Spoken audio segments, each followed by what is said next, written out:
بسم اللہ الرحمن الرحیم۔ دجال کون ہے؟ بعض حضرات کا کہنا ہے کہ حضرت موسیٰ علیہ السلام کے زمانے میں بنی اسرائیل کو گمراہ کر کے شرک میں مبتلا کرنے والا سامری در حقیقت دجال تھا۔ دجال کا عالم ایشیا میں تصرف کا جو بھرپور اختیار دیا گیا ہے، اس کے تحت سونے سے بنائے گئے بچڑے کو متحرک، جاندار اور آواز لگانے والا بنا دینا کچھ بھی بعید نہیں۔ اس کی دلیل یہ ہے کہ حضرت موسیٰ علیہ السلام نے سامری سے اتنا زبردست جرم سرزد ہونے کے باوجود اسے جانے دیا، اور جو بنی اسرائیل اس کے ورگلانے پر شرک میں مبتلا ہوئے تھے، ان کی توبہ یہ طے ہوئی کہ ان کو قتل کیا جائے، اور آپ نے سامری سے فرمایا، بے شک تیرے لیے ایک وقت مقرر ہے جس سے تو آگے پیچھے نہ ہو سکے گا۔ یہ اس لیے کہ سامری کو اس وقت قتل کیا جانا مقصود نہ تھا۔ دجال جو ہے کہ موت تو حضرت عیسیٰ علیہ السلام کے ہاتھ پر لکھی ہوئی ہے، جو مسیح صادق ہیں۔ جب سامری سے کہا گیا، چلا جا، تیری یہ سزا ہے کہ زندگی بھر کہے گا مجھے نہ چھوؤ، تو دجال المسلح بسامری مظہور حالت میں وہاں سے غائب ہو گیا اور اب کہیں روپوش ہے۔ یہ رائے حال ہی میں دجالیت کے حوالے سے شہرت پانے والے مصنف جناب اسرار عالم کی ہے۔ اس کی تائید میں کوئی قول بندہ کو نہیں ملا، اور سامری جادوگر کے بارے میں جو تفصیلات کتب تفسیر و تاریخ میں وارد ہوئی ہیں، وہ دجال پر منطبق ہوتی دکھائی نہیں دیتی۔ مثلاً وہ یک چشم نہ تھا، اس کی آنکھوں کے درمیان کافر لکھا ہوا نہ تھا۔ حضرت موسیٰ علیہ السلام نے اسے کہیں قید نہیں کیا تھا، جبکہ دجال بیڑیوں میں مقید ہے۔ سامری کو تایاد سزا دی گئی تھی کہ وہ ہر آنے والے سے یہ کہتا تھا، مجھے مت چھوؤ۔ دجال ایسا نہ کہے گا، وہ تو ساری دنیا کو اپنے قریب کرنے کی فکر میں ہوگا۔ پھر اگر سامری ہی دجال ہوتا تو حدیث شریف میں کہیں کوئی اشارہ ملنا چاہیے تھا۔ دجال کے متعلق حدیث شریف میں تفصیلی علامات ہیں، لیکن کہیں یہ ذکر نہیں کہ وہ ہزاروں سال پہلے والا سامری تھا۔ نمبر 2، ہرم افیب۔ بعض اہل علم کی رائے ہے کہ اس سے ہرم افیب یا سخا آصف مراد ہے۔ یہ سیدنا حضرت سلیمان علیہ السلام کے دور میں ہیکل سلیمانی کے 9 بڑے ممبروں ماسٹر میسز کا سربراہ گرینڈ ماسٹر تھا، اور جنات سے تعلق رکھتا تھا۔ یہودی مذہبی کے مطابق اس کا معاذ اللہ فرشتوں نے کائنات تعمیر کے جادوئی راز بتا دیے تھے۔ اس سے وہ راز لینے کے لیے اسے قتل کر دیا گیا۔ یہود کی بدقسمتی دیکھیے کہ وہ اللہ کے سچے پیغمبر حضرت سلیمان علیہ السلام سے اپنی نسبت کرتے ہیں، لیکن ان کی اطاعت نہیں کرتے، ان پر جادو کے جھوٹے بہتان لگاتے ہیں، جبکہ دوسری طرف وہ ہرم افیب کو دیوتا تصور کرتے ہیں۔ ان کے مطابق قرآن شریف میں جو یہ مذکور ہے، اور ہم نے جنوں کو اس سلیمان کے تابع فرمان بنا دیا، جن میں ہر قسم کے معمار اور غوطہ خور تھے۔ ان معمار جنوں سے ہرم اویف بھی تھا۔ نیز آیت قرآنی، اور ہم نے آزمایا سلیمان کو اور ڈال دیا اس کی کرسی پر ایک جسم، سے یہی حریم افیب مراد ہے، جس نے مکش شدہ یہودی روایات کے مطابق سلیمانی انگوٹھی چرائی تھی اور تخت سلیمانی پر قابض ہو گیا تھا۔ اس اسرائیلی روایات کو ہمارے مفسرین نے نقل کیا ہے اور اس پر سخت تردید کی ہے۔ حضرت قتادہ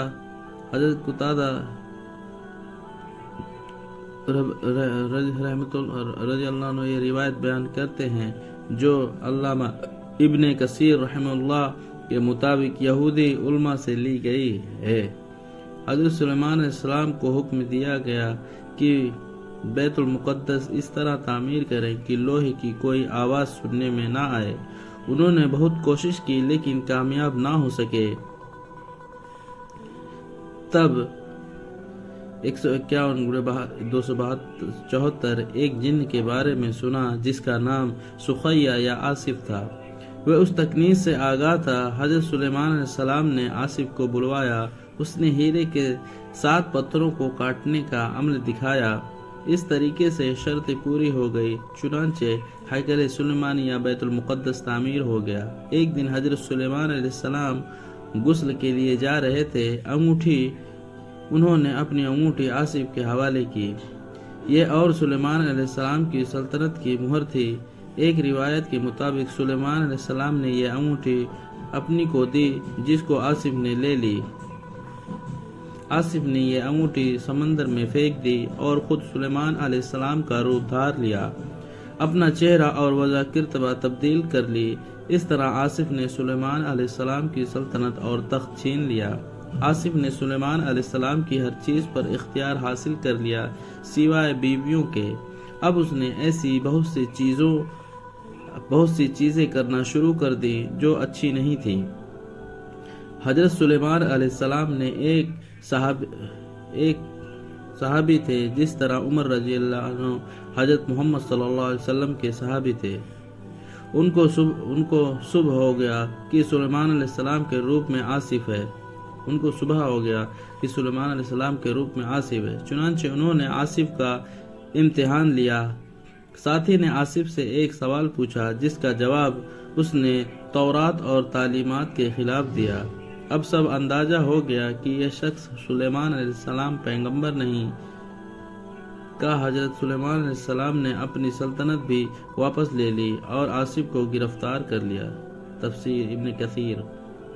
یہودی چونکہ حضرت سلیمان علیہ السلام کے سچے پیروکار اور ماننے والے نہیں تھے، انہوں نے اس داستان میں کئی توہین آمیز واقعات شامل کر دیے ہیں۔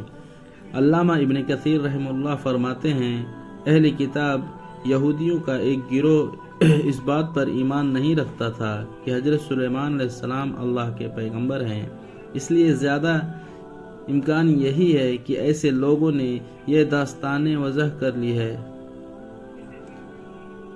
الگ ہرم افیب نامی انسان، جن یا جناتی انسان، یہود کی محرف داستانوں سے مطابق کائنات کا گرینڈار تھا۔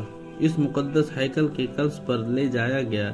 یہود کی تنظیم فری میشن کی مخصوص علامات حرف جی کا گوڈ کی طرح نہیں، یہ تو grand architect of the universe کا مخفف ہے۔ یہود اس کو اپنا دیوتا اور مسیحا خیال کرتے ہیں اور کلوننگ کے ذریعے اس کی دوبارہ زندہ کرنے کی امید پر سائنسی تجربات کیے جا رہے ہیں۔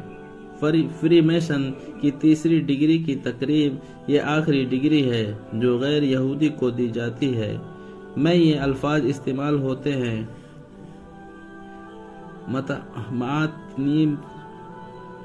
مات نیب سین آ ما آت با آ یا قدیم مصری زبان ہے۔ اس کا معنی ہے عظیم ہے۔ فری مسیحی کی مستند ماسٹر، عظیم ہے فری مسیحی کا جذبہ۔ اس میں سینئر ماسٹر سے یہی نیم انسان نیم قسم کا بدعقیدہ و بدعلم شخص مراد ہے۔ یہود چونکہ اس مردہ کو زندہ کر کے اٹھانے کے فکر میں ہیں، لہٰذا وہ ماسٹر میشن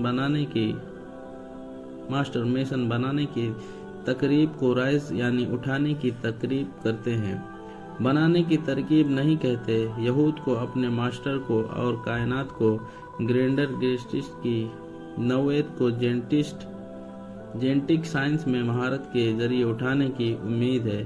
یہ رائے یہود کی مخصوص مشہور روایات درست ہو سکتی ہے، مگر فی الحقیقت کسی طرح اس لیے کہ حدیث شریف کے مطابق دجال مردہ نہیں زندہ ہے، اس کی نسل کسی سائنسی عمل سے زندہ نہیں ہوگی۔ البتہ جب اللہ تعالیٰ کا حکم ہوگا، اس کے جناتی قسم کے زندہ وجود کو دنیا میں فساد پھیلانے کے لیے رہائی مل جائے گی۔ کسی مفسر محدث مؤخر یا محکم کہ آج تک یہ بات نہیں کہی کہ دجال ہیکل سلیمانی کے ممبروں میں شامل تھا، پھر اسے مار دیا گیا اور پھر اسے یہودی زندہ کریں گے۔ جہاں تک داستانوں کی ہے تو ان کا کہنا ہی کیا، یہود کے بربادی کا سبب یہی گھڑنتو قصے کہانیاں ہی تو ہیں۔ دوستو، اگر ہماری یہ ویڈیو آپ کو اچھی لگے تو ہمارے چینل کو لائک اور سبسکرائب کرنا نہ